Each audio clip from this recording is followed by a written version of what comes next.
assim que vai ser agora, mamãe. As palavras da minha filha ainda ecoam na minha mente. Meu nome está em todas as suas contas. Seu dinheiro da aposentadoria vai direto para mim. Você só precisa de comida e um lugar para morrer. Enquanto ela falava, continuava olhando para o celular, como se eu fosse apenas um móvel velho. Foi naquele momento que eu soube. A mulher que criei por 48 anos havia se tornado minha pior inimiga. O que ela não sabia é que eu também tinha aprendido a ser cruel. Mas antes de continuar, confira se você já está inscrito no canal e escreva nos comentários de onde você está assistindo este vídeo. Adoramos saber até onde nossas histórias estão chegando. Meu nome é Joana, tenho 72 anos e até 6 meses atrás acreditava que o amor de uma filha era eterno. Como fui tola, era uma quarta-feira comum. Eu preparava o almoço na cozinha da casa onde moro há 4 décadas, a mesma casa que comprei com meu falecido marido Roberto, depois de anos economizando cada centavo. Minha filha Clara entrou sem bater, como sempre fazia. Ultimamente, suas visitas tinham um padrão. Ela aparecia, pegava algo da geladeira, fazia algum comentário sobre a bagunça, que não existia, e ia embora. Mas naquele dia foi diferente. Ela se sentou à mesa da cozinha, colocou uma pasta de documentos na minha frente e, sem levantar os olhos do celular, disse as palavras que mudaram tudo entre nós. É assim que vai ser agora, mamãe.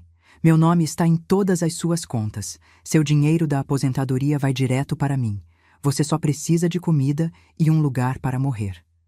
Parei de mexer a panela no fogão. O som da colher de pau batendo contra o alumínio ecoou pela cozinha silenciosa. Senti como se tivesse levado um tapa. Virei-me lentamente para olhá-la, mas ela continuava entretida no celular, como se tivesse comentado sobre o tempo e não anunciado que estava assumindo o controle da minha vida. "Por que isso agora, Clara?" perguntei, mantendo a voz firme apesar do tremor que começava nas minhas mãos. "Porque você já está velha, mãe. Não tem mais condições de cuidar do seu dinheiro. Você sempre compra coisas inúteis e eu preciso garantir que esse dinheiro seja bem administrado, para o seu próprio bem. Para o meu próprio bem." Aquelas palavras soavam como uma sentença de morte para minha independência. Voltei a mexer a sopa, tentando processar o que estava acontecendo. Clara tinha 48 anos e uma carreira bem-sucedida como advogada. Desde que seu marido Paulo a deixou por uma mulher mais jovem, há 5 anos, ela vinha mudando. Tornou-se amarga, controladora. Mas nunca imaginei que chegaria a este ponto. Tenho plena capacidade para administrar meu dinheiro, Clara. Sempre cuidei das minhas finanças, mesmo depois que seu pai morreu. Ela finalmente levantou os olhos do celular e me encarou com uma expressão que misturava impaciência e pena. "Mamãe, já está decidido. Conversei com um médico e ele concorda que é o melhor. Você tem episódios de confusão mental, esquece coisas." Eu esqueço onde coloquei os óculos, Clara, não como administrar minha vida. Minha voz saiu mais alta do que eu pretendia. Clara se levantou, aproximando-se de mim com aquele sorriso falso que usava no tribunal quando tentava convencer alguém. "É para seu próprio bem, mamãe. Não quero que você seja enganada por golpistas ou acabe gastando tudo em bobagens. Assim eu cuido de tudo e você não precisa se preocupar com nada." Enquanto ela falava, senti algo diferente crescendo dentro de mim. Não era tristeza ou desespero. Era raiva. Uma raiva fria e calculista que nunca havia sentido antes. Mas mantive meu rosto neutro, quase submisso, enquanto assentia levemente. "Se você acha melhor assim, filha." Ela pareceu satisfeita com minha rendição, sorriu e beijou minha testa. O beijo dela me deu náuseas. "Viu como é mais fácil quando você não complica as coisas? Amanhã vamos ao banco para assinar os papéis. Esteja pronta às 9. E saiu, levando consigo a pasta de documentos. Quando ouvi a porta da frente bater, desabei na cadeira da cozinha. As lágrimas que segurei começaram a escorrer pelo meu rosto. Não conseguia entender como minha própria filha, aquela menina que carreguei no colo, que embalei durante noites insones, que eduquei com todo o amor do mundo, poderia me tratar assim, como uma criança incapaz ou um fardo inconveniente. Fiquei sentada ali por horas, vendo a sopa esfriar na panela, enquanto pensava em tudo que havia dado a Clara ao longo dos anos. Após a morte de Roberto, há 15 anos, usei o dinheiro do seguro para pagar a faculdade de direito dela. Cuidei dos seus filhos, meus netos, para que ela pudesse construir sua carreira. E agora, no momento em que eu deveria desfrutar de uma aposentadoria tranquila, ela queria me transformar em uma prisioneira na minha própria casa. Naquela noite, não consegui dormir. Fiquei olhando para o teto do quarto, recordando momentos da minha vida com Clara. Quando ela era pequena e segurava minha mão com confiança. Quando ela era adolescente e mesmo rebelde, ainda tinha um coração bom. Onde foi que perdi aquela menina? Em que momento ela se transformou nesta mulher fria que me via apenas como um problema a ser administrado? Levantei-me antes do amanhecer, com os olhos ardendo pela falta de sono. No escuro, abri o antigo baú que guardava no fundo do armário. Lá dentro estavam minhas memórias mais preciosas, cartas de Roberto, fotografias antigas, o vestido que usei no batizado de Clara, e no fundo, uma pequena caixa de madeira que Roberto me deu no nosso aniversário de 20 anos de casamento. Dentro dela, guardados como um tesouro, estavam alguns objetos de ouro e uma caderneta bancária de uma conta que Clara não conhecia. Roberto sempre foi um homem previdente. Guarde isso para um dia de necessidade extrema, ele me disse ao me entregar a caixa.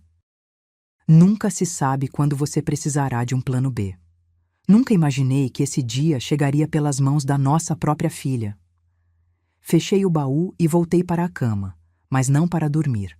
Minha mente trabalhava, calculando cada passo do que eu precisaria fazer. Se Clara queria guerra, ela teria. Mas seria uma guerra silenciosa, estratégica. Uma guerra que ela sequer saberia que estava travando até que fosse tarde demais. Quando o relógio marcou 7 horas, levantei-me e me preparei como se fosse um dia normal. Tomei meu café, arrumei-me com esmero, escolhendo um vestido simples mas elegante e meu colar de pérolas que Roberto me dera no nascimento de Clara. Uma lembrança silenciosa do que estávamos perdendo. Às 9 em ponto, a campainha tocou.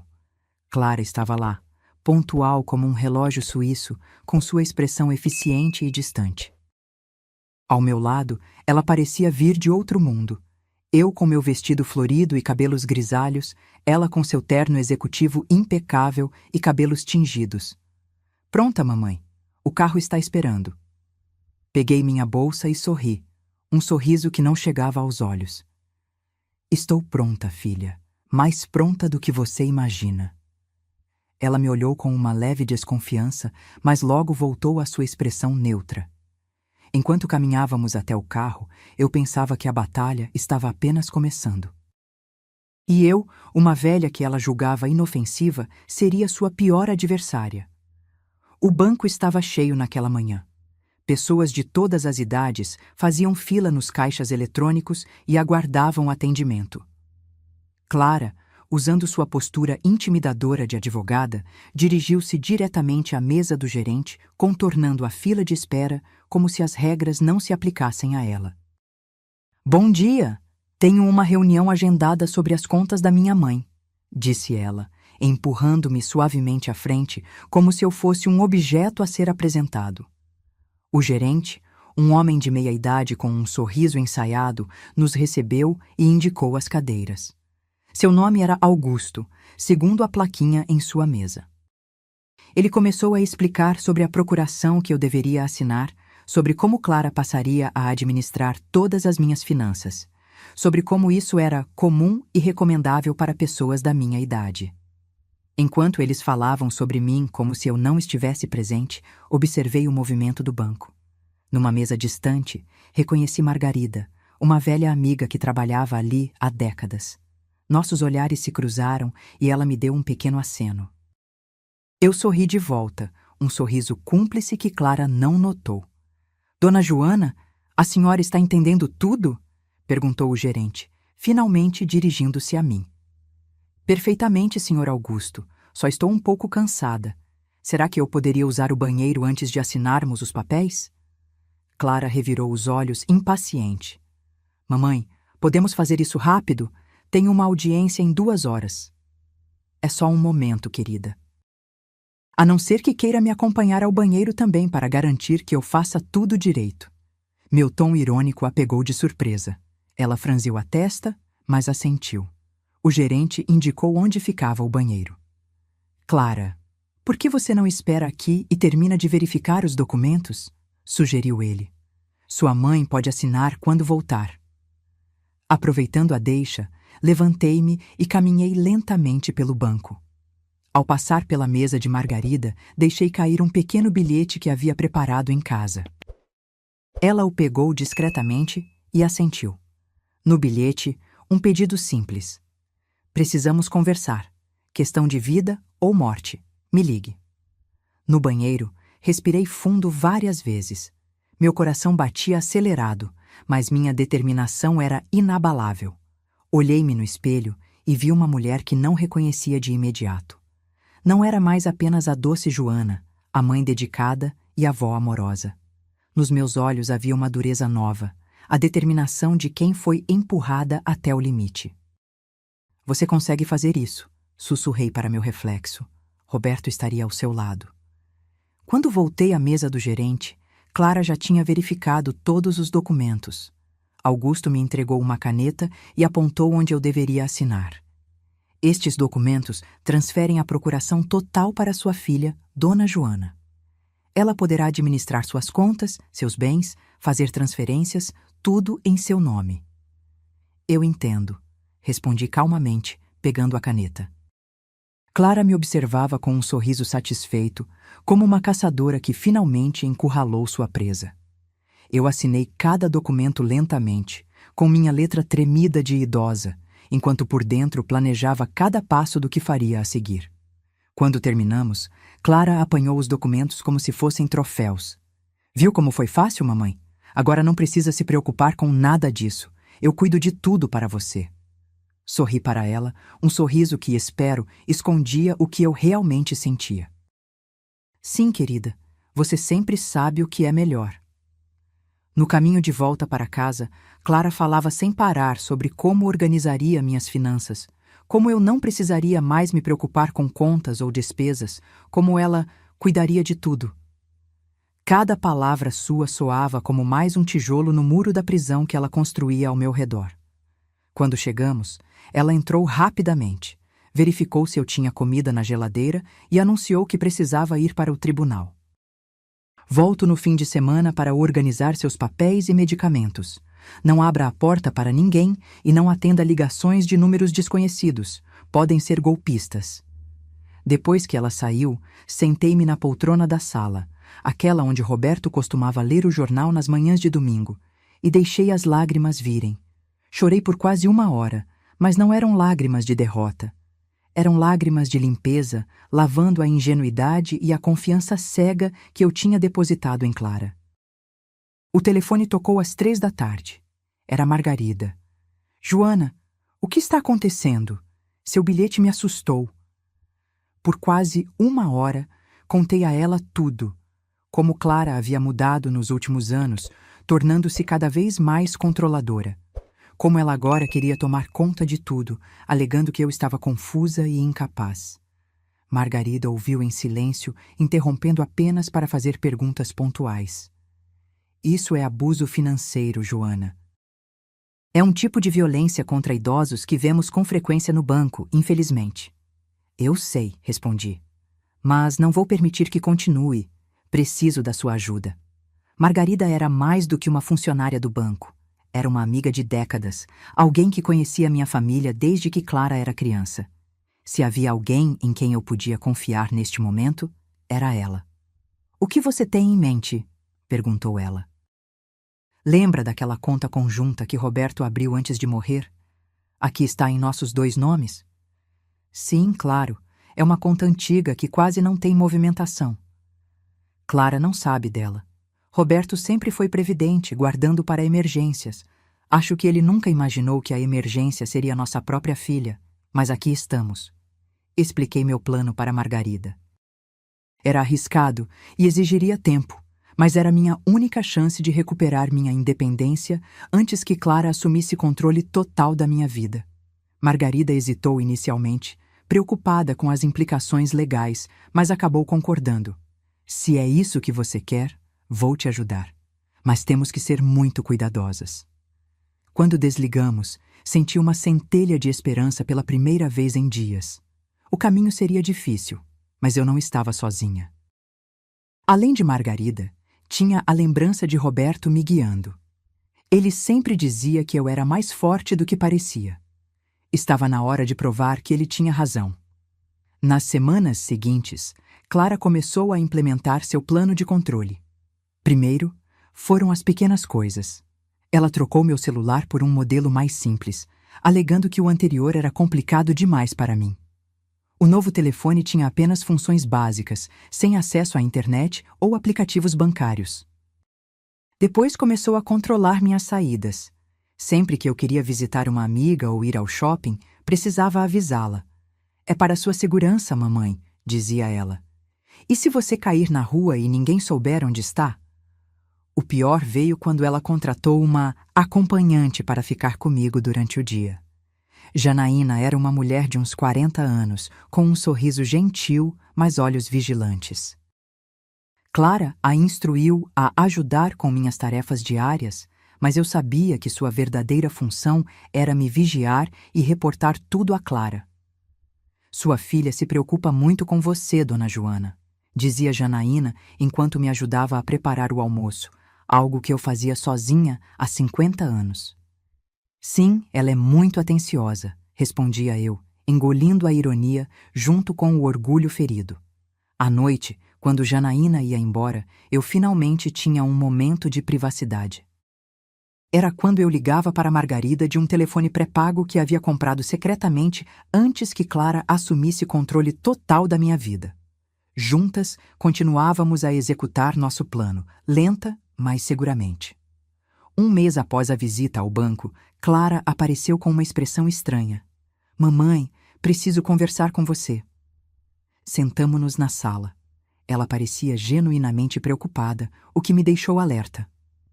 Andei revisando suas contas e há algo estranho. Grandes somas foram retiradas nos últimos anos. Para onde foi esse dinheiro? Mantive minha expressão neutra, como uma idosa confusa. Que dinheiro, querida? Eu só uso o que preciso para as despesas da casa e remédios. Clara me mostrou extratos bancários que indicavam saques e transferências substanciais. Olhe isto, mamãe. 50 mil retirados há 2 anos. 30 mil no ano passado. Para onde foi este dinheiro? Ah, aquele dinheiro. O dinheiro que usei para ajudar Clara quando ela perdeu um caso importante e precisou cobrir os prejuízos. O dinheiro que emprestei quando meu neto precisou de tratamento dentário caro. O dinheiro que dei para a entrada do apartamento dela depois do divórcio. Dinheiro que ela convenientemente esqueceu que havia recebido. Não me lembro, querida. Talvez tenha dado para alguém que precisava. Ela bateu o extrato na mesa, irritada. É exatamente por isso que preciso controlar suas finanças. Você está sendo enganada ou está com a memória pior do que pensávamos. Vou marcar uma consulta com um neurologista. Como quiser, filha. Minha aparente docilidade a acalmou. Clara guardou os extratos e mudou de assunto, falando sobre como meus netos estavam ocupados demais para me visitar, mas que talvez viessem no próximo feriado. Depois que ela foi embora, telefonei para Margarida. Ela está começando a desconfiar.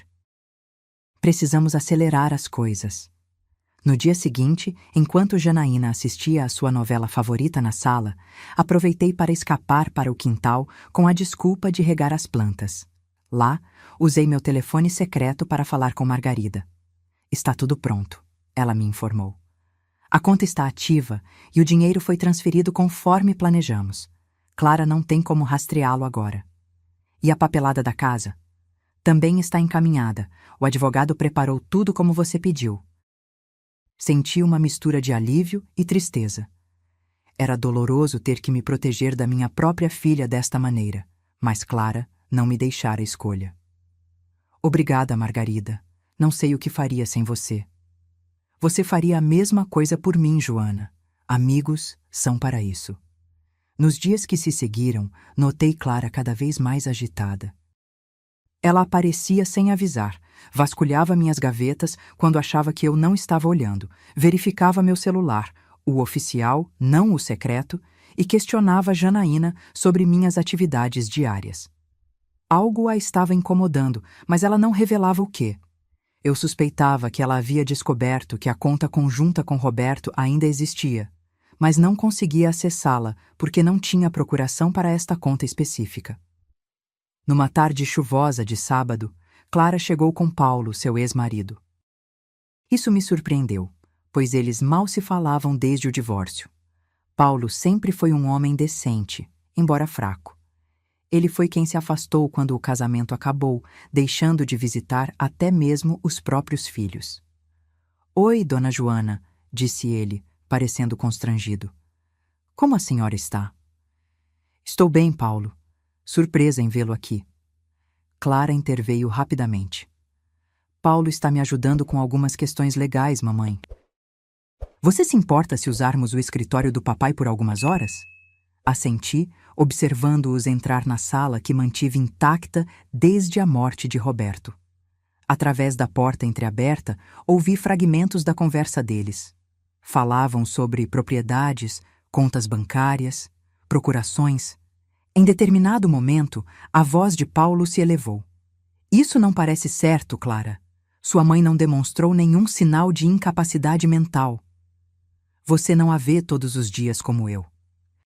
Ela está piorando, esquecendo coisas, guardando dinheiro em lugares estranhos. Mesmo assim, isso que você está propondo é legal e necessário. Você é advogado ou não? É só assinar como testemunha. Ou prefere que eu conte para todo mundo sobre aquela sua secretária e o dinheiro que sumiu do escritório?" O silêncio que se seguiu me disse tudo o que eu precisava saber. Clara estava chantageando Paulo para ajudá-la em algum esquema envolvendo meus bens. Fechei os punhos com força, sentindo uma raiva renovada. Minha própria filha, conspirando contra mim desta maneira. Naquela noite, depois que ambos foram embora, sentei-me no jardim olhando para as estrelas. Roberto e eu costumávamos fazer isso nos primeiros anos de casamento, sonhando com o futuro, planejando nossa família. Como chegamos a este ponto? Onde foi que errei na criação de Clara para que ela se tornasse esta pessoa fria e calculista? Meu telefone secreto vibrou. Era a Margarida. "Joana, tenho notícias. Clara esteve no banco hoje cedo, tentando obter informações sobre a conta conjunta sua e de Roberto. Felizmente, precisaria da sua presença ou uma procuração específica para esta conta, que ela não tem." O que ela queria saber? O saldo, movimentações recentes, tudo. Ela parecia muito determinada. Ela está atrás do dinheiro que não consegue controlar. Sim, e tem mais. Ela perguntou sobre a possibilidade de interdição judicial. Disse que você está com Alzheimer avançado e representa um perigo para si mesma. Senti um calafrio percorrer minha espinha. Interdição era algo sério. Significaria perder completamente meus direitos civis, ser legalmente considerada incapaz. Clara estava disposta a ir tão longe assim? "Isso é muito grave, Margarida." "Eu sei. Por isso aceleramos tudo. O advogado quer se encontrar com você amanhã. Ele tem os documentos prontos." "Como farei para sair? Janaína está sempre comigo." "Ela não trabalha aos domingos, certo? Encontre uma desculpa para sair. Direi ao motorista para pegá-la na esquina." "Tudo bem, estarei pronta." Depois de desligar, fiquei pensando em como tinha chegado a este ponto. Eu, uma senhora de 72 anos, tramando como uma criminosa dentro da própria casa para proteger o que era meu por direito. Mas, como dizia meu pai, quando a água bate na bunda, a gente aprende a nadar. E eu estava aprendendo a nadar em águas muito turbulentas. No domingo, Janaína estava de folga como previsto. Clara ligou logo cedo para verificar se eu estava bem. Vou à missa, filha, informei. Depois almoço com as amigas da igreja. Não se preocupe. Quais amigas? Posso buscá-la depois? Não precisa. Dona Amélia vai me trazer de volta. Você tem coisas mais importantes para fazer do que ser motorista de uma velha.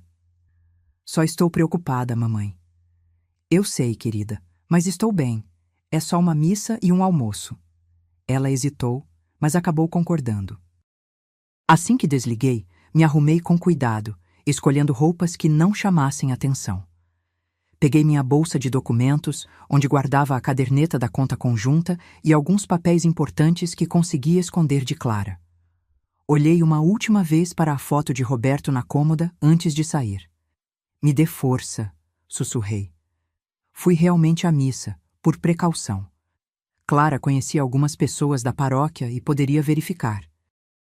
Depois, caminhei lentamente até a esquina combinada, onde um carro preto me esperava. Margarida estava no banco do passageiro. Tudo certo? Perguntou ela. Até agora, sim. O motorista nos levou a um restaurante discreto nos arredores da cidade. Em uma sala privativa nos fundos, o advogado nos aguardava. Dr. Menezes era um homem mais velho que eu, com quase 80 anos, mas com olhos vivos e mente afiada. Ele tinha sido amigo de Roberto e conhecia nossa família há décadas. Joana, ele me cumprimentou com carinho. Lamento que estejamos nos reencontrando nestas circunstâncias. Eu também, Menezes, mas a vida tem dessas coisas. Durante 2 horas, revisamos todos os documentos. Uma transferência da casa para uma fundação que eu mesma criaria, com usufruto vitalício para mim. A abertura de uma nova conta em um banco diferente, inacessível para Clara. Uma declaração médica recente, atestando minha perfeita capacidade mental, assinada por um renomado neurologista que era amigo de Menezes. Isso deve protegê-la de qualquer tentativa de interdição, explicou o advogado. Mas Clara é esperta e determinada. Ela vai lutar. Eu sei. Ela é minha filha, afinal. Aprendi a ser determinada com o pai dela, e ela aprendeu comigo. Assinei todos os documentos, sentindo um peso saindo dos meus ombros. Não era uma solução perfeita, mas me daria alguma proteção contra os planos de Clara. O que acontece agora? Perguntei. Agora esperamos o momento certo para revelar tudo, disse Menezes. Enquanto isso, continue agindo normalmente. Deixe Clara pensar que está no controle. Antes de nos separarmos, Margarida me entregou um novo telefone pré-pago. Jogue fora o outro, pode estar comprometido. Este tem apenas nossos números gravados. Use-o com cautela. Voltei para casa à tarde, como havia prometido a Clara. A igreja e o almoço com amigas serviram de álibi perfeito. Mesmo assim, quando entrei em casa, encontrei Clara sentada na sala, esperando por mim. Como foi a missa, mamãe? Perguntou ela, com um tom falsamente casual. Ótima. O padre falou sobre honrar pai e mãe. Foi muito comovente. Vi um músculo se contrair no rosto dela, mas ela manteve o sorriso. E o almoço? Delicioso. Amélia fez aquele frango assado que você adorava quando criança. Lembra-se? Vagamente. Ela se levantou, aproximando-se de mim. Você parece cansada. Quer que eu prepare um chá? Não, obrigada. Vou descansar um pouco. Enquanto caminhava para meu quarto, senti os olhos dela me seguindo. Clara suspeitava de algo, eu podia sentir. Ela era inteligente demais para não perceber que havia algo acontecendo. A questão era, quanto tempo eu teria antes que ela descobrisse tudo? Os dias se passaram com uma tensão crescente entre nós. Clara aparecia sem avisar, verificava meus remédios, olhava através das minhas gavetas quando achava que eu não estava vendo. Janaína relatava todos os meus movimentos, todas as minhas ligações. Eu estava vivendo em uma prisão disfarçada de lar. Numa manhã de quinta-feira, acordei com a campainha tocando insistentemente. Eram apenas 7 horas. Ao abrir a porta, deparei-me com Clara e um homem que não conhecia. Mamãe, este é o Dr. Silveira. Ele veio fazer um check-up em você. Um check-up? Mas eu tenho consulta com a doutora Laura na próxima semana. Este é um exame diferente, disse Clara, empurrando o homem para dentro. É só uma avaliação de rotina. Percebi imediatamente o que estava acontecendo. Este não era um médico comum, era um perito contratado por Clara para avaliar minha capacidade mental, provavelmente parte do processo de interdição que Margarida havia mencionado. Dona Joana, disse o homem com um sorriso ensaiado, podemos nos sentar para conversar? Serão apenas algumas perguntas simples. Claro, doutor, mas primeiro gostaria de ver sua identificação, por favor. Ele pareceu surpreso com meu pedido, mas tirou uma carteira do bolso e me mostrou um documento. Era realmente um médico, pelo que pude ver, mas isso não me tranquilizou. E o senhor costuma fazer consultas domiciliares às 7 da manhã? Mamãe, interveio Clara, não seja rude, o doutor está aqui como um favor especial. Não estou sendo rude, estou sendo prudente. Você mesma me ensinou a desconfiar de situações incomuns, Clara. E um médico que nunca vi antes, aparecendo na minha casa ao amanhecer, sem consulta marcada, parece bem incomum.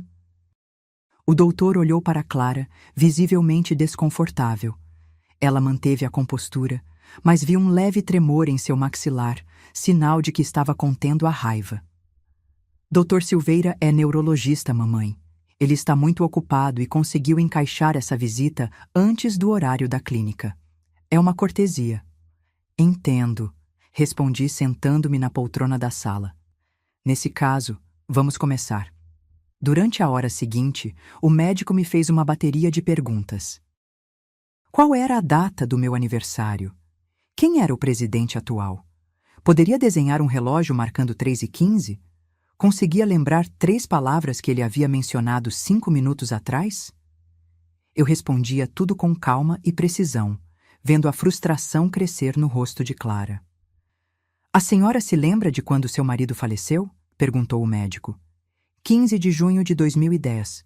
Era uma terça-feira chuvosa. Roberto teve um infarto enquanto cortava a grama do jardim. Virei-me para Clara. Você estava em um congresso em Brasília. Liguei várias vezes, mas só consegui falar com você no dia seguinte. Ela desviou o olhar, incomodada com a lembrança, ou talvez com o fato de que minha memória estava perfeitamente intacta. Acho que temos o suficiente por enquanto, disse o médico fechando sua pasta. Farei um relatório com minhas impressões. E quais são suas impressões, doutor? Perguntei diretamente. Ele hesitou, olhando para Clara, que interveio rapidamente. O doutor precisa analisar as anotações, mamãe. Não podemos apressá-lo. Claro, concordei, mantendo minha expressão serena. Mas como paciente, tenho direito a uma cópia desse relatório, não é mesmo, doutor? Certamente, ele respondeu, parecendo aliviado por eu não insistir. Enviarei para vocês 2. Depois que o médico saiu, Clara não perdeu tempo. Por que você está sendo tão difícil, mamãe? Estou apenas cuidando de você. Se é isso que você chama de cuidar, não preciso de seus cuidados, Clara. Tenho plenas faculdades mentais e físicas. Posso administrar minha própria vida. É o que você pensa. Ela explodiu, perdendo a compostura. Você não percebe como está ficando confusa. Guarda dinheiro em lugares estranhos, esquece de tomar remédios, tem conversas com o papai como se ele ainda estivesse vivo. Aquela última acusação me pegou de surpresa. Eu realmente falava com Roberto às vezes, como muitas viúvas fazem, mas nunca na frente de Clara ou de Janaína. Como você sabe disso? Perguntei, sentindo um arrepio percorrer minha espinha. Ela hesitou por um segundo, percebendo que havia se revelado. Janaína me conta tudo, respondeu finalmente. Ela te ouve falando sozinha à noite. Então vocês me espionam até quando estou no meu quarto? Que tipo de prisão é essa que você criou para mim, Clara? Não é uma prisão, é proteção. Você precisa aceitar que está envelhecendo e que não pode mais cuidar de si mesma. Levantei-me, sentindo uma onda de raiva que não experimentava há anos. Saia da minha casa. O quê? Ela perguntou, genuinamente surpresa. Você ouviu bem. Saia, agora. Esta ainda é minha casa. E você não é mais bem-vinda aqui. Clara me olhou como se eu tivesse enlouquecido. Você não pode estar falando sério. Nunca falei tão sério em toda a minha vida. Saia, ou eu chamarei a polícia. A polícia? Ela riu, incrédula. E diria o quê? Que sua filha está cuidando de você? Diria que você invadiu minha casa e se recusa a sair quando solicitada. Isso é invasão de domicílio, como você bem sabe, sendo advogada. Seu sorriso desapareceu. Clara sabia que eu estava certa quanto à lei. Ela pegou sua bolsa lentamente, olhando-me com uma mistura de raiva e descrença. Isso não acabou, mamãe. Você claramente não está bem. Voltarei com os papéis necessários. Faça o que achar melhor, respondi. Mas não se surpreenda se encontrar mais resistência do que esperava. Quando ela bateu a porta ao sair, senti minhas pernas fraquejarem. Sentei-me novamente, respirando fundo várias vezes. A adrenalina começava a passar, deixando-me exausta. Mas não havia tempo para descansar. Peguei meu telefone secreto e liguei para Margarida. Está começando, avisei. Clara trouxe um médico para me avaliar. Acho que ela vai tentar a interdição judicial nos próximos dias. Estava esperando isso, respondeu Margarida. Vou ligar para o Dr. Menezes imediatamente. Enquanto isso, reúna todos os documentos que conseguir encontrar. Contas pagas, correspondências, qualquer coisa que mostre que você está gerenciando sua vida perfeitamente. E se puder, escreva um diário detalhando suas atividades diárias. Isso será útil para mostrar sua lucidez. E Janaína? Dispense-a. Clara provavelmente a instruiu a espionar você. Se ela insistir em ficar, diga que vai chamar a polícia. Já fiz isso com Clara hoje, comentei, com um riso amargo. Parece que estou ameaçando toda a minha família com a polícia. Você está se defendendo, Joana. Não há nada de errado nisso. Depois que desligamos, comecei a reunir os documentos. Anos de recibos meticulosamente organizados, cadernetas bancárias, até mesmo um diário que mantinha desde a morte de Roberto. Cada página daquele caderno era um testemunho da minha lucidez, das minhas reflexões, dos meus pequenos e grandes momentos ao longo dos anos. Quando Janaína chegou, por volta das 9 horas, eu já estava preparada para a confrontação. Bom dia, dona Joana, disse ela com seu sorriso habitual. Como está se sentindo hoje? Melhor do que nunca, Janaína. E com uma clareza que não sentia há tempos. Ela me olhou com desconfiança. Que bom, trouxe frutas frescas para o café da manhã. Não precisava se incomodar, respondi. Na verdade, não precisará mais se incomodar com nada. Seus serviços não são mais necessários. Janaína congelou, as frutas ainda na sacola que segurava. Como assim? A doutora Clara não me disse nada sobre isso. Clara não decide mais quem trabalha na minha casa. Eu decido. E decidi que você não é mais bem-vinda aqui. Mas, dona Joana, a senhora precisa de ajuda. O que eu preciso é de privacidade. Sei que você tem relatado a Clara tudo o que faço e digo. Isso acaba hoje. Ela colocou a sacola na mesa, visivelmente nervosa. A doutora Clara só quer o seu bem. Ela me pediu para observá-la porque está preocupada. Sei exatamente o que Clara quer, e não é o meu bem. Agora, por favor, retire-se. Seu último pagamento será depositado normalmente. Não posso deixá-la sozinha. A doutora Clara... A doutora... Clara não é minha guardiã. Ainda não, acrescentei, com uma firmeza que surpreendeu a nós duas. Você vai sair por vontade própria ou devo chamar a polícia? Ela recuou, pegando sua bolsa. A senhora está cometendo um erro. Não está bem. Meu único erro foi confiar na minha filha cegamente. Não repetirei esse erro com você. Quando Janaína saiu, tranquei todas as portas e janelas. Não duvidava que Clara apareceria em questão de horas, furiosa por eu ter dispensado sua espiã. Mas eu precisava desse tempo sozinha para terminar de organizar meus documentos e me preparar para a batalha legal que estava por vir. Menos de 2 horas depois, o telefone tocou. Era Clara, como eu esperava. O que você fez, mamãe? Por que mandou Janaína embora? Porque não preciso de uma babá. muito menos de uma informante na minha própria casa. Ela estava lá para ajudar. Você não pode ficar sozinha. Fiquei sozinha nos 15 anos desde que seu pai morreu. E nos anos em que você estava ocupada demais com sua carreira para me visitar, sobrevivi muito bem. Isso foi antes. Agora você está... Estou como? Velha? Sim. Senil? Não. Ouvia respirar fundo do outro lado da linha, tentando se acalmar. Mamãe, isso não vai acabar bem. Você está sendo teimosa e só está piorando a situação. A situação que você criou, Clara. Você trouxe essa tempestade para nossas vidas. Eu vou até aí agora mesmo. Não venha. Não abrirei a porta. Você não pode se trancar assim. Posso e vou. Esta conversa acabou, Clara. Desliguei antes que ela pudesse responder. Imediatamente o telefone tocou novamente, mas não atendi. Depois de várias tentativas, ele finalmente parou. Olhei pela janela, meio esperando ver o carro de Clara estacionando a qualquer momento, mas a rua permaneceu tranquila. Aproveitei para ligar para meus netos. Lucas, de 22 anos, e Beatriz, de 20, estavam na faculdade em cidades diferentes e raramente os via. Clara sempre dizia que eles estavam ocupados demais para visitar a avó, mas eu suspeitava que ela os mantinha afastados deliberadamente. Primeiro, liguei para Lucas. Ele atendeu no terceiro toque, soando surpreso.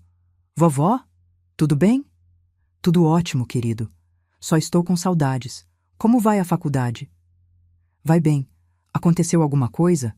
A mamãe me disse que você não estava muito bem de saúde. Então era isso que Clara andava contando aos meus netos. Que eu estava doente, provavelmente senil, precisando de cuidados especiais. Estou perfeitamente saudável, Lucas. Sua mãe está... exagerando. Na verdade, estamos passando por um momento difícil, eu e ela. O que houve? Expliquei a situação da forma mais objetiva possível, sem vilificar Clara, mas deixando claro o que estava acontecendo. Lucas ficou em silêncio por um longo tempo. Isso é... difícil de acreditar, vovó. Mamãe sempre disse que estava cuidando de você. Eu sei que é difícil, querido. Não estou pedindo que escolha lados. Só queria que você soubesse a verdade, caso as coisas se compliquem. Você acha que vai a esse ponto? Um processo judicial, sério mesmo? Espero que não, mas conhecendo sua mãe, ela não vai desistir facilmente. Depois de desligar, liguei para Beatriz e tive uma conversa semelhante. Ela pareceu menos surpresa que Lucas, o que me intrigou. Já desconfiava de algo assim, confessou. Mamãe anda muito estranha ultimamente, falando sobre planos de venda da sua casa, sobre como vai simplificar sua vida. Nunca me soou certo. Então você acredita em mim? Claro que sim, vovó, e pode contar comigo para o que precisar. Aquelas palavras me trouxeram conforto. Pelo menos não estava completamente sozinha nesta batalha. Tinha Margarida, o Dr. Menezes e agora, talvez, meus netos. Era mais do que eu esperava. O resto do dia transcorreu com uma calma quase sinistra. Esperava que Clara aparecesse a qualquer momento, mas não houve sinal dela. No início da noite, quando estava preparando um chá, a campainha tocou. Aproximei-me cautelosamente da porta. Quem é? Sou eu, vovó, Beatriz. Surpresa, abri a porta. Era realmente minha neta, carregando uma pequena mala. Bea, o que você está fazendo aqui? Pensei que estivesse na faculdade. Ela me abraçou apertado, algo que não acontecia há anos. Vim ficar com você alguns dias. Não consigo me concentrar sabendo que está passando por isso sozinha. Mas suas aulas? Tenho apenas aulas online esta semana. Posso estudar daqui. Enquanto conversávamos na cozinha, Beatriz me contou que Lucas também estava a caminho. Chegaria no dia seguinte. Eles haviam conversado depois das minhas ligações e decidiram vir me apoiar pessoalmente. Mamãe não sabe que estamos aqui, confessou Beatriz. Ela vai ficar furiosa. Deixe que fique, respondi, segurando suas mãos. Vocês são adultos agora. Podem tomar suas próprias decisões. Ela sempre nos afastou de você, sabia? Dizia que você era frágil, que ficava confusa com muita agitação. Acreditamos por muito tempo. E agora? Agora estou vendo com meus próprios olhos. Você está mais lúcida e forte do que muita gente jovem que conheço. Dormi melhor naquela noite, com Beatriz no quarto ao lado. A presença dela trouxe um conforto que eu não sentia há muito tempo. Mas sabia que a tempestade estava apenas começando. Clara não desistiria facilmente, especialmente agora que seus filhos estavam se rebelando contra ela. Na manhã seguinte, Lucas chegou como prometido. Mal tínhamos terminado o café da manhã quando a campainha tocou novamente. Desta vez era Clara, acompanhada de um oficial de justiça. "Bom dia, senhora", disse o homem formalmente. "Tenho uma notificação judicial para a senhora Joana Almeida." "Sou eu", respondi, pegando o envelope que ele me estendia. Clara parecia surpresa ao ver Beatriz e Lucas ali, mas rapidamente recuperou a compostura. "O que vocês estão fazendo aqui? Não deviam estar na faculdade?" "Viemos apoiar a vovó", respondeu Lucas, colocando-se ao meu lado. "Isso é ridículo. Sua avó precisa de cuidados profissionais, não de duas crianças brincando de enfermeiros." "Não somos mais crianças, mamãe", interveio Beatriz. "E a vovó não precisa de enfermeiros. Ela está perfeitamente bem." O oficial de justiça, claramente desconfortável com a discussão familiar, pigarreou. "Preciso que a senhora assine confirmando o recebimento", disse ele, estendendo-me um formulário. Assinei e ele se retirou rapidamente, ansioso para se afastar do drama familiar. Clara permaneceu na porta, olhando para nós três. "Isso é uma requisição para uma avaliação de capacidade mental", ela explicou, apontando para o envelope em minhas mãos. "O juiz marcou uma audiência para a próxima semana. Você será avaliada por peritos do tribunal." "Eu sei como funciona um processo de interdição, Clara. Trabalhei no sistema judiciário por 35 anos, lembra? Então sabe que isso é para o seu próprio bem." "É para o seu próprio bem, Clara. Para você controlar meu dinheiro e minha casa." Ela deu um passo à frente, mas Lucas e Beatriz se colocaram entre nós. "Acho melhor você ir embora agora, mamãe", disse Lucas com firmeza. "A vovó tem muito a organizar." Clara olhou para os filhos como se não os reconhecesse. "Vocês não entendem o que está acontecendo aqui. Ela manipulou vocês como sempre fez comigo." "A única manipuladora aqui é você", rebateu Beatriz. "E estamos começando a ver isso muito claramente. Vão se arrepender disso, todos vocês." E com essa ameaça velada, Clara deu meia volta e se dirigiu ao carro. Antes de entrar, olhou para mim uma última vez, um olhar tão carregado de ressentimento que me fez estremecer. Minha própria filha, me olhando como se eu fosse sua pior inimiga. Fechamos a porta e fomos para a sala, onde abri o envelope. Como Clara havia dito, era uma notificação para uma audiência de avaliação de capacidade mental, o primeiro passo para um processo de interdição. Clara estava alegando que eu sofria de demência avançada e não tinha mais condições de gerenciar minha vida e bens. "Isso é absurdo", exclamou Beatriz ao ler o documento. "Como ela pode mentir assim?" "Sua mãe está determinada", respondi, dobrando o papel e guardando-o de volta no envelope. "Ela sempre foi assim, desde criança. Quando quer algo, não mede esforços para conseguir." "Mas por que agora?" perguntou Lucas. "Por que de repente ela decidiu que precisa controlar sua vida?" Suspirei, olhando para meus netos. Eles mereciam saber a verdade completa. "Acho que foi o divórcio", respondi. "Depois que seu pai a deixou, ela mudou. Tornou-se mais amarga, mais controladora. E há a questão financeira, claro." "Que questão financeira?" "Sua mãe não é tão bem-sucedida quanto parece. Soube por amigos em comum que ela tem dívidas consideráveis. A casa dela está hipotecada, há empréstimos não pagos. E ela sabe que tenho algumas economias. Não é uma fortuna, mas é o suficiente para resolver os problemas dela." Lucas e Beatriz trocaram olhares chocados. Claramente, eles não sabiam nada sobre os problemas financeiros da mãe. Além disso, continuei, Clara sempre teve uma relação complicada comigo. Seu pai, meu Roberto, era um homem firme, às vezes até severo. Clara nunca o perdoou por algumas coisas do passado e acho que ela me culpa por não tê-lo controlado melhor. Isso não justifica o que ela está fazendo, protestou Beatriz. Não, não justifica, mas ajuda a entender. Naquela tarde, liguei para o doutor Menezes e lhe contei sobre a notificação judicial. Ele não pareceu surpreso. Já esperávamos isso. A boa notícia é que estamos preparados. A transferência dos bens para a fundação já está quase concluída e temos todos os documentos médicos que atestam sua capacidade. Clara vai enfrentar mais resistência do que imagina. E se o juiz decidir a favor dela? Mesmo nesse cenário improvável, os bens já estarão protegidos. Ela poderá ser sua curadora legal, mas não terá acesso ao dinheiro ou à casa. No máximo, poderá gerenciar sua aposentadoria mensal.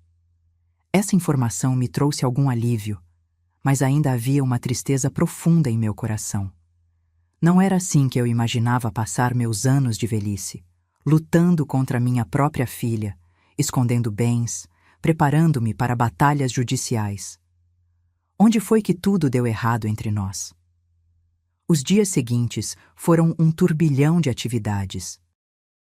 Lucas e Beatriz permaneceram comigo, ajudando a organizar documentos, acompanhando-me em consultas médicas para obter laudos adicionais, falando com antigos colegas meus que poderiam testemunhar sobre minha lucidez. Margarida vinha quase diariamente, trazendo atualizações sobre o andamento dos processos bancários e imobiliários.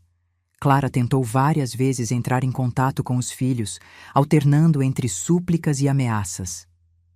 Ela está manipulando vocês, dizia nas mensagens. Vocês não conhecem o lado dela da história. Eles respondiam educadamente, mas se mantinham firmes ao meu lado. Na noite anterior à audiência, sentei-me no jardim com Lucas e Beatriz. O céu estava estrelado e o aroma das damas da noite preenchia o ar. Roberto havia plantado aquelas flores quando nos mudamos para a casa. Para que você sempre tenha estrelas ao seu alcance, ele dizia. Agora suas flores pareciam me dar força para o que estava por vir. Estou orgulhosa de vocês dois, disse aos meus netos. Não é fácil o que estão fazendo. Estamos apenas fazendo o que é certo, respondeu Lucas. Mesmo assim, sei que é difícil ir contra a própria mãe. Nunca quis colocá-los nessa posição. Você não nos colocou em lugar nenhum, vovó, disse Beatriz, segurando minha mão. Foi mamãe quem criou essa situação. E estamos aqui porque queremos, porque te amamos. Aquelas palavras tocaram meu coração. Apesar de todo o sofrimento, havia algo de bom vindo dessa situação, a reaproximação com meus netos. Por anos, Clara havia criado uma distância entre nós, alimentando-os com histórias sobre minha suposta fragilidade e confusão mental. Agora, estávamos finalmente construindo uma relação verdadeira, baseada no conhecimento direto um do outro, não filtrado pelas palavras de Clara. Amanhã será um dia difícil, avisei. Sua mãe vai dizer coisas duras sobre mim. Ela vai tentar fazer com que eu pareça senil, incapaz, talvez até perigosa para mim mesma. Estamos preparados, garantiu Lucas. E o Dr. Menezes também está. Acordei antes do nascer do sol no dia da audiência. Vesti-me com cuidado, escolhendo um conjunto azul marinho discreto, mas elegante. Arrumei o cabelo e coloquei o colar de pérolas que Roberto me dera. Queria parecer exatamente o que era. Uma senhora idosa, sim, mas perfeitamente capaz e lúcida. Quando saímos de casa, notei um carro estacionado do outro lado da rua. Era Paulo, o ex-marido de Clara e pai de Lucas e Beatriz. Ele saiu do veículo e veio ao nosso encontro. Vim dar meu apoio, disse ele, parecendo constrangido. Clara está fora de controle. Papai!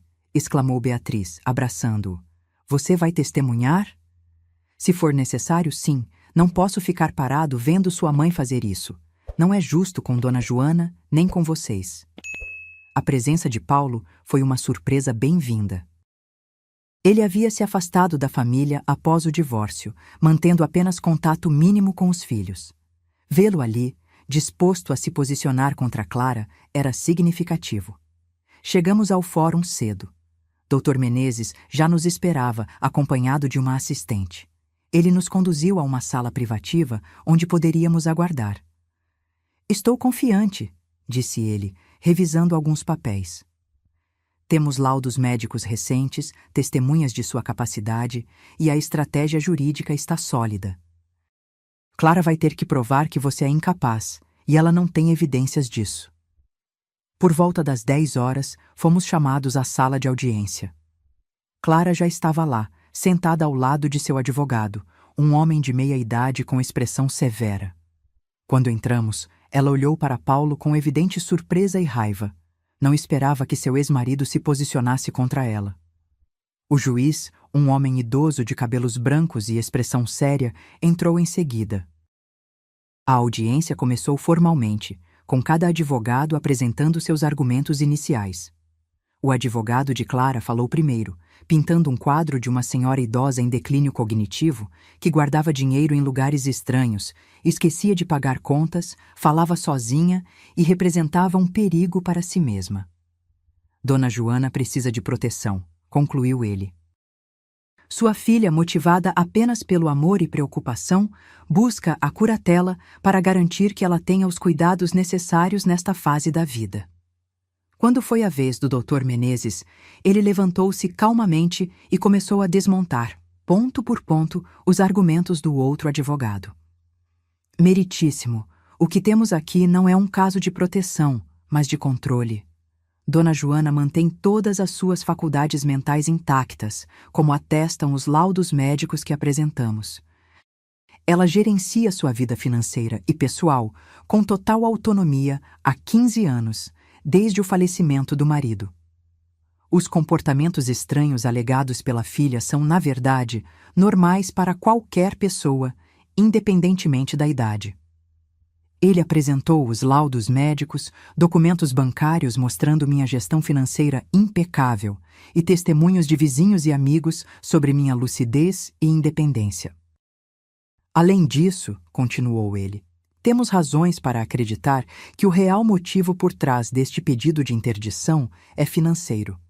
A requerente enfrenta problemas financeiros significativos e busca assumir controle dos bens da mãe." O advogado de Clara levantou-se imediatamente, protestando contra esta acusação infundada.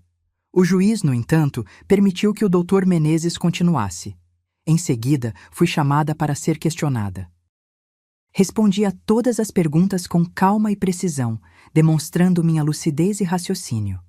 O advogado de Clara tentou me confundir com perguntas capciosas, mudando rapidamente de assunto, perguntando sobre datas e eventos antigos, tentando me fazer parecer confusa. Mas eu estava preparada. Depois, foi a vez de Clara. Ela falou com aparente preocupação sobre meu declínio, citando episódios que, fora de contexto, poderiam parecer preocupantes.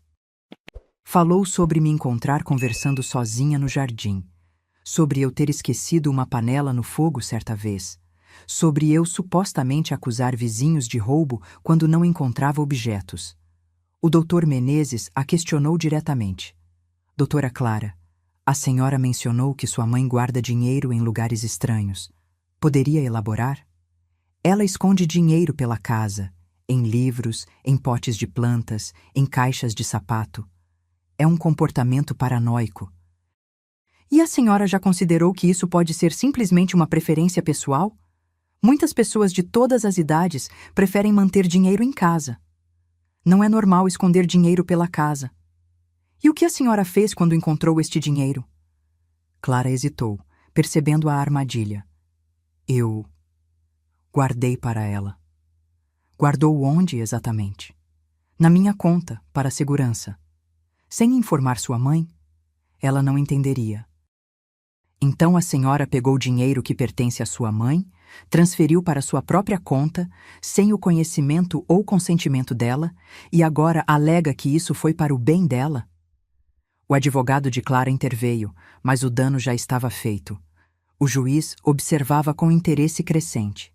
Em seguida, Paulo, Lucas e Beatriz testemunharam, cada um falando sobre suas observações recentes da minha capacidade mental e bem-estar, e sobre o comportamento controlador de Clara.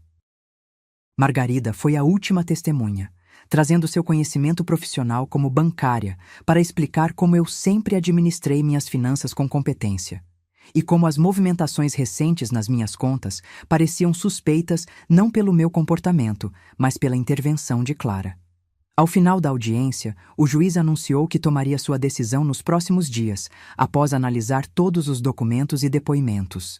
Saímos do fórum exaustos, mas com uma sensação cautelosa de otimismo. Acho que foi bem, comentou o Dr. Menezes. O juiz parecia cético quanto às alegações de Clara. Clara saiu rapidamente sem falar conosco. Seu advogado a seguiu, parecendo preocupado. Algo no comportamento dela durante a audiência me incomodava. Ela parecia estranhamente confiante, mesmo quando as coisas não estavam indo a seu favor. Como se tivesse um as na manga que ainda não havia mostrado. Essa sensação se confirmou 2 dias depois, quando recebemos um telefonema do Dr. Menezes. Clara entrou com um novo pedido, informou ele, soando preocupado. Ela está alegando agora que você está sendo manipulada por terceiros, especificamente por Margarida e por mim, para esconder bens e prejudicá-la. Ela conseguiu uma ordem judicial para investigar a conta conjunta que você tinha com Roberto. Como ela descobriu sobre a conta? Não sei, mas isso complica as coisas. O juiz adiou sua decisão até que essa investigação seja concluída. Clara está alegando que você está escondendo bens para prejudicá-la deliberadamente. Senti um nó no estômago. Claro que nossa estratégia defensiva poderia ser interpretada dessa forma. Estávamos, de fato, movendo bens para fora do alcance de Clara. Embora fosse para minha proteção, em um tribunal isso poderia parecer suspeito. O que fazemos agora? Perguntei. Continuamos com nosso plano. A fundação já está criada, a casa já está legalmente protegida. Quanto à conta conjunta, temos documentos que provam que ela existe desde o falecimento de Roberto. Não é algo que criamos recentemente para esconder dinheiro. Nos dias seguintes, um clima tenso pairou sobre nós. Lucas e Beatriz continuavam comigo, agora preocupados não apenas com as ações da mãe, mas também com a possibilidade de um desfecho legal desfavorável. Paulo vinha nos visitar frequentemente, trazendo informações que conseguia obter através de antigos contatos no meio jurídico. Foi durante uma dessas visitas que ele nos deu uma notícia perturbadora. Clara contratou um investigador particular, revelou ele. Ele tem seguido Margarida, o Dr. Menezes e até vocês. Foi assim que ela descobriu sobre as movimentações bancárias e a fundação. Isso é legal? Perguntou Beatriz, indignada. Infelizmente sim, respondeu Paulo. Desde que o investigador não invada propriedade privada ou intercepte comunicações, ele pode observar e fotografar pessoas em locais públicos. Esta revelação explicava a confiança de Clara durante a audiência. Ela sabia muito mais do que demonstrava. Estava apenas esperando o momento certo para usar suas informações. Naquela noite, enquanto todos dormiam, sentei-me na varanda olhando para o jardim que Roberto e eu cultivamos por décadas. As rosas que ele plantou continuavam florescendo a cada primavera, teimosas e resilientes como eu estava tentando ser. Peguei meu diário e comecei a escrever, como fazia quase todas as noites. Nunca imaginei que chegaria a este ponto, escrevi. Minha própria filha me tratando como uma inimiga, como uma ameaça a ser controlada. Onde erramos, Roberto? Foi quando a deixamos ir para aquela escola particular, onde ela conheceu crianças de famílias ricas e começou a se envergonhar de nossa simplicidade? Foi quando você era severo demais com ela? Ou quando eu era permissiva demais? Como uma criança que embalarei em meus braços se transformou nesta mulher fria e calculista. As lágrimas caíam sobre o papel enquanto eu escrevia, manchando a tinta. Não chorava apenas pela situação atual, mas por tudo que havíamos perdido, por todos os anos em que poderíamos ter sido uma família unida, mas que foram desperdiçados em ressentimentos silenciosos e expectativas não atendidas. Uma semana depois, recebemos a notícia que temíamos. O juiz havia decidido adiar sua decisão final sobre a interdição, mas havia concedido a Clara uma curatela temporária, limitada apenas às questões financeiras. Isso significava que, por pelo menos 90 dias, ela teria acesso às minhas contas bancárias e poderia gerenciar minha aposentadoria. Isso é um retrocesso, admitiu o Dr. Menezes quando nos reunimos para discutir a decisão. Mas não é o fim. A curatela é temporária e limitada.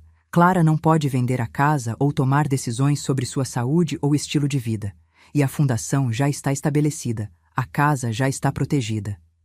E quanto à conta conjunta? Perguntei. O juiz ordenou um congelamento temporário até que seja verificada a origem do dinheiro e a legitimidade da conta. Clara está alegando que você criou essa conta recentemente com a ajuda de Margarida para esconder bens. Isso é absurdo! A conta existe há 15 anos. Sabemos disso e vamos provar, mas vai levar tempo. Enquanto processávamos essas informações, o telefone tocou. Era Lucas, que havia saído para comprar mantimentos. "Vovó!", disse ele, soando agitado. "Estou voltando para casa agora. Encontrei a mamãe no supermercado." "O que aconteceu?" Ela não está bem. Estava gritando comigo no meio do supermercado, dizendo que eu a traí, que estou conspirando contra ela. As pessoas estavam olhando. Foi horrível." "Você está bem? Ela te machucou?" "Não fisicamente, mas ela está diferente. Nunca a vi assim antes." Quando Lucas voltou, contou mais detalhes. Clara parecia descontrolada, com olheiras profundas, falando rapidamente e de forma desconectada. Ela acusava Lucas de fazer parte de uma conspiração contra ela, dizia que todos estavam roubando o que era dela por direito, incluindo o marido, os filhos e agora a própria mãe. "Acho que ela não está bem, vovó", concluiu Lucas, visivelmente abalado. "Não é só maldade ou ganância, parece algo pior." A descrição de Lucas acendeu um alerta em minha mente. Comecei a juntar os fragmentos. O comportamento cada vez mais paranoico de Clara, sua obsessão crescente com dinheiro e controle, sua convicção inabalável de que todos estavam contra ela. Não era apenas ambição ou ressentimento. Havia algo mais acontecendo. "Paulo", chamei meu ex-genro que ainda estava conosco. "Clara tem se consultado com algum médico? Tomado alguma medicação?" Ele franziu a testa pensativo. "Não que eu saiba." "Por quê?" "Porque isso que Lucas está descrevendo não parece normal. Nem mesmo para alguém ganancioso ou rancoroso. Parece algo clínico." Paulo ficou em silêncio por um momento, como se algo tivesse acabado de fazer sentido para ele. "Agora que você menciona, a mãe dela, sua sogra, teve problemas psiquiátricos, não é?" "Sim, Carmen sofria de transtorno bipolar, passou por várias crises ao longo da vida." "E começou por volta dos 50 anos, não foi?" Senti um arrepio. Clara tinha 48 anos, aproximadamente a mesma idade em que Carmen começou a apresentar sintomas mais severos de seu transtorno. "Você acha que Clara pode estar passando por algo parecido?" perguntou Beatriz, que acompanhava a conversa com crescente preocupação. "Não sou médica", respondi cautelosamente. "Mas há um padrão aqui que não podemos ignorar." Decidimos compartilhar essas preocupações com o Dr. Menezes. Ele ouviu atentamente e concordou que essa era uma possibilidade que precisava ser considerada. "Se Clara estiver realmente enfrentando problemas de saúde mental não diagnosticados, isso muda nossa abordagem", disse ele. "Não seria mais apenas uma questão legal, mas também médica." "Como procedemos?" "Precisamos de mais informações, mais evidências desse comportamento errático. E talvez possamos solicitar ao juiz uma avaliação psicológica dela, assim como ela solicitou para você." Na semana seguinte, reunimos relatos de várias pessoas que haviam notado mudanças no comportamento de Clara. Sua secretária no escritório de advocacia mencionou como ela havia se tornado obsessiva com pequenos detalhes, acusando colegas de roubarem suas ideias ou sabotarem seus casos. Um vizinho relatou um episódio em que Clara apareceu em sua porta às 3 da manhã, acusando-o de espioná-la através da janela. Paulo revelou que ela havia começado a fazer gastos extravagantes e impulsivos nos meses antes de nosso confronto, comprando joias caras e considerando a aquisição de um carro de luxo, apesar de suas dificuldades financeiras. Tudo apontava para um quadro preocupante. Clara não estava apenas sendo gananciosa ou controladora. Ela estava potencialmente sofrendo de um transtorno não tratado que afetava seu julgamento e comportamento. Com essas evidências, o doutor Menezes entrou com uma petição solicitando que o juiz ordenasse uma avaliação psicológica de Clara antes de tomar qualquer decisão final sobre a curatela. Argumentou que, se havia preocupações sobre a minha capacidade mental, o mesmo escrutínio deveria ser aplicado a quem buscava ser meu curador. A resposta de Clara foi rápida e furiosa. Ela acusou-nos de tentarmos patologizá-la para escapar da justiça, de inventarmos histórias sobre sua saúde mental para distrair o tribunal de minha suposta incapacidade. Seu advogado entrou com uma moção para bloquear o pedido de avaliação, chamando-o de tática dilatória e difamatória. O juiz, no entanto, considerou nosso pedido razoável. Em sua decisão, ele escreveu: se o tribunal está avaliando a capacidade mental da senhora Joana para determinar se ela necessita de um curador, é apenas justo e prudente avaliar também a capacidade da potencial curadora para assumir essa responsabilidade. Clara foi ordenada a se submeter a uma avaliação com um psiquiatra forense em 2 semanas. Ela tentou adiar, argumentando que estava ocupada com casos importantes, mas o juiz foi inflexível. A avaliação aconteceria ou o caso seria encerrado em meu favor. Enquanto aguardávamos, mantinha-me ocupada no jardim, cuidando das plantas que Roberto tanto amava. Era minha forma de meditação, de manter a sanidade em meio ao turbilhão que nossa vida havia se tornado. Lucas e Beatriz revezavam-se entre ficar comigo e retornar aos estudos. Paulo aparecia regularmente, trazendo notícias e oferecendo apoio. Margarida vinha quase diariamente, não apenas para tratar de assuntos bancários, mas também como a amiga leal que sempre foi. Foi durante uma dessas tardes no jardim que recebi uma visita inesperada. Clara apareceu sozinha, sem seu habitual ar de superioridade. Parecia cansada, quase frágil. "Mamãe", chamou ela do portão. "Podemos conversar?" Hesitei, olhando para a casa onde Lucas estava. Ele apareceu na porta, alertado pela voz da mãe. "Está tudo bem", assegurei a ele. "Vou falar com ela aqui no jardim." Clara entrou lentamente, observando as rosas que estavam começando a florescer. Sentou-se no banco de pedra ao lado do canteiro, o mesmo banco onde Roberto costumava descansar depois de cuidar do jardim. "Estão bonitas", comentou ela, apontando para as flores. "Papai ficaria orgulhoso." Não respondi imediatamente, surpresa com a referência a Roberto. Clara raramente falava dele desde sua morte. "Sim, ele amava essas rosas", disse finalmente. "Dizia que eram teimosas como eu."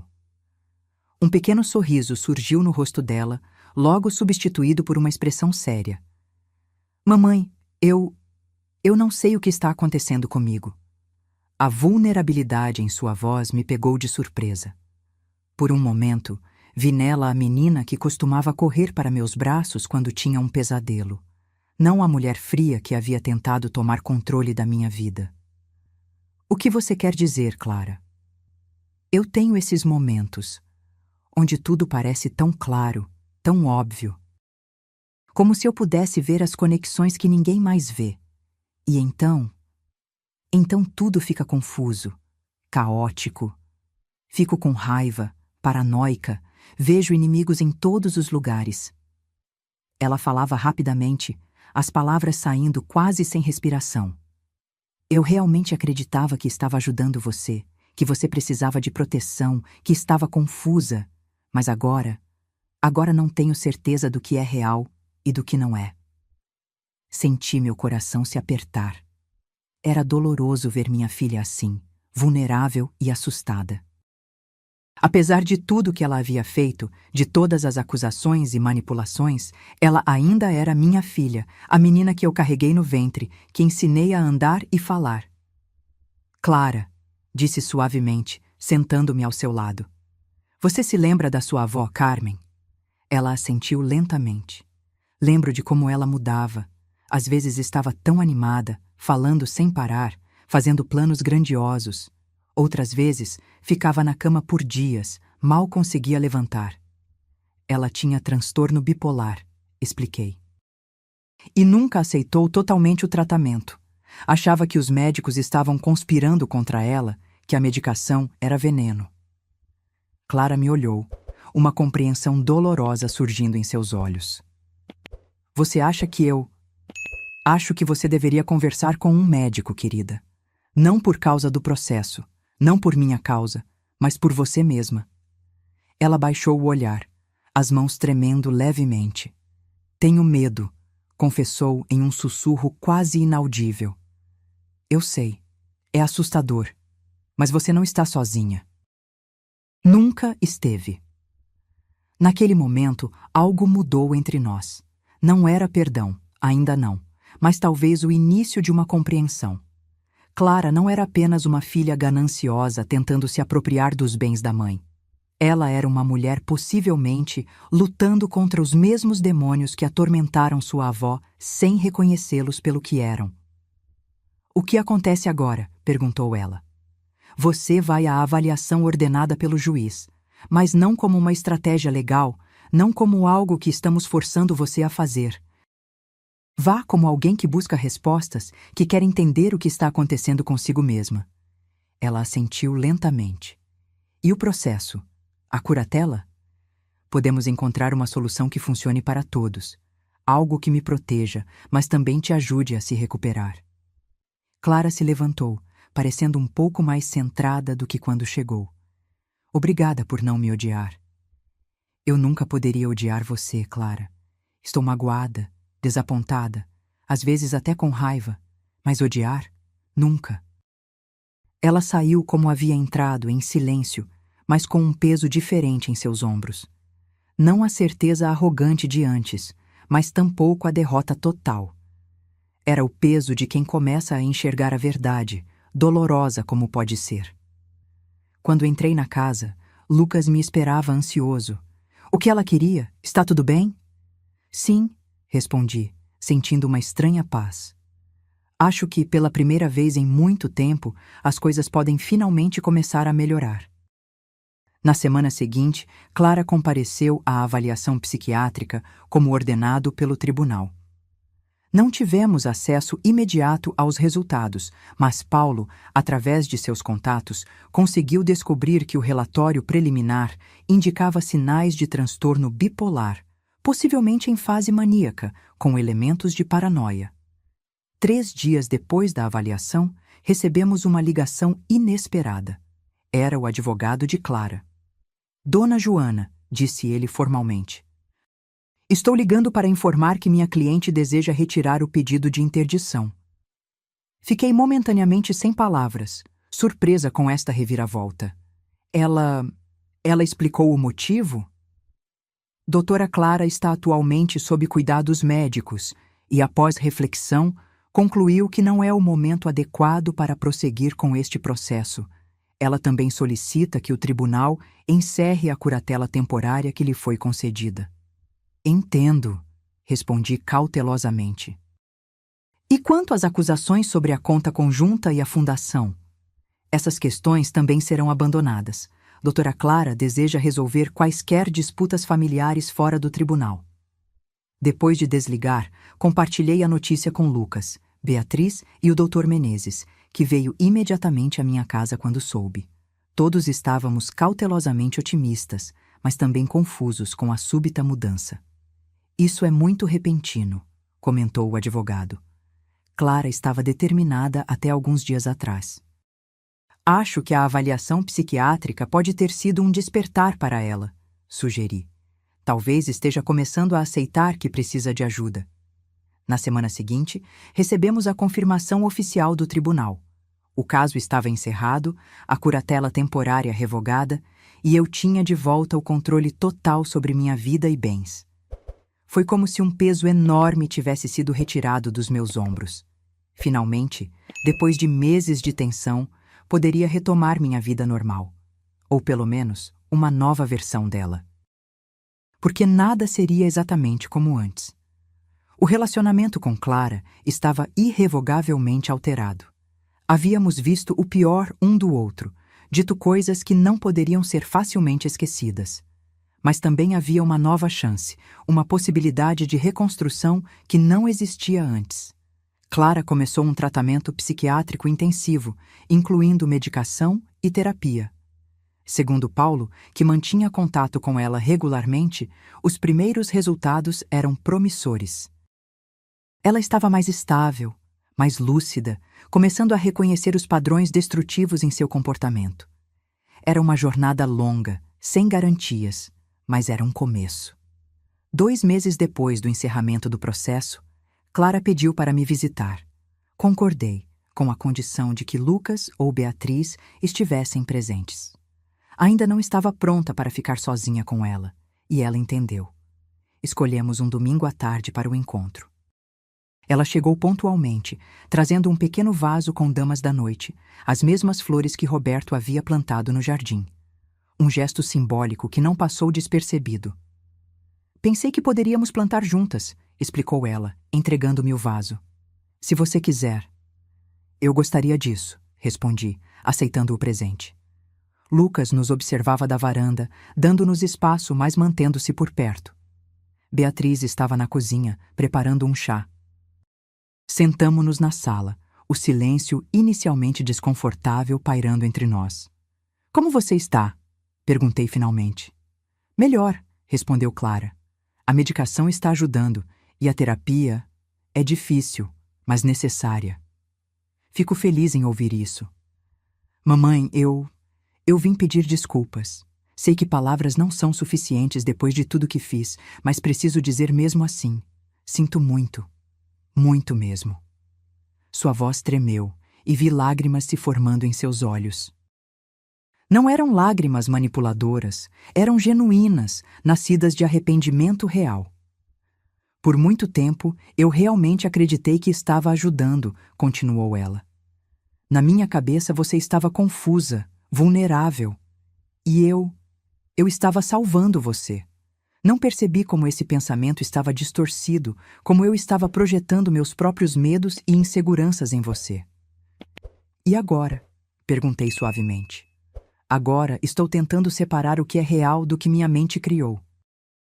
O médico diz que vai levar tempo, que preciso ser paciente comigo mesma, mas cada dia é um pouco mais claro que o anterior. Beatriz entrou com o chá, serviu-nos e sentou-se ao lado da mãe. Um gesto silencioso de apoio que não passou despercebido. O que você espera agora, Clara? Perguntei, indo direto ao ponto. De mim? De nós? Ela respirou fundo antes de responder. Não espero perdão imediato. Sei que machuquei você profundamente, que traí sua confiança de maneiras imperdoáveis. O que espero? O que espero é uma chance. Uma chance de mostrar que estou mudando, que quero fazer as coisas do jeito certo. Não por causa de dinheiro ou controle, mas porque você é minha mãe e eu te amo, mesmo quando não consegui demonstrar isso. Suas palavras eram simples, diretas, sem a eloquência rebuscada da advogada que ela era, e talvez por isso mesmo soaram mais verdadeiras. Também quero me reconectar com meus filhos, continuou ela, olhando para Beatriz. Sei que os afastei de vocês, que contei mentiras, que manipulei. Estou envergonhada disso. Uma chance, repeti pensativa. Acho que todos merecemos pelo menos isso. Não prometi perdão imediato ou reconciliação total. Seria desonesto. As feridas eram profundas demais para serem curadas em um único encontro. Mas ofereci algo igualmente valioso. Uma porta aberta, uma possibilidade de reconstrução. Nos meses que se seguiram, Clara manteve sua palavra. Continuou com o tratamento, comparecendo regularmente às consultas médicas e sessões de terapia. começou a reconstruir sua relação com Lucas e Beatriz, com pequenos passos de cada vez. E comigo, estabelecemos um novo tipo de relacionamento, mais cauteloso que antes, mas também mais honesto. Um ano após o início de toda essa saga, sentei-me novamente no banco do jardim, observando as rosas de Roberto e as damas da noite que Clara e eu havíamos plantado juntas. Lucas estava na universidade terminando seu último semestre. Beatriz havia se mudado para mais perto de mim. E Clara, embora ainda lutando com seu transtorno, estava em um lugar muito melhor. Peguei meu diário, agora quase cheio após um ano de registros diários, e escrevi. Nunca imaginei que chegaria aos 73 anos lutando contra minha própria filha, pelo direito de controlar minha vida. Nunca imaginei que essa mesma luta acabaria, ironicamente, nos aproximando de uma forma que anos de convivência pacífica não conseguiram. Há cicatrizes que permanecerão para sempre, lembranças dolorosas que nunca desaparecerão completamente. Mas também há uma força nova em mim, uma certeza de quem sou e do que sou capaz, que talvez nunca tivesse descoberto sem essa provação. E há uma compreensão mais profunda da fragilidade humana, de como nossas mentes podem nos trair, de como as pessoas que amamos podem nos ferir precisamente porque as amamos. Clara não era um monstro.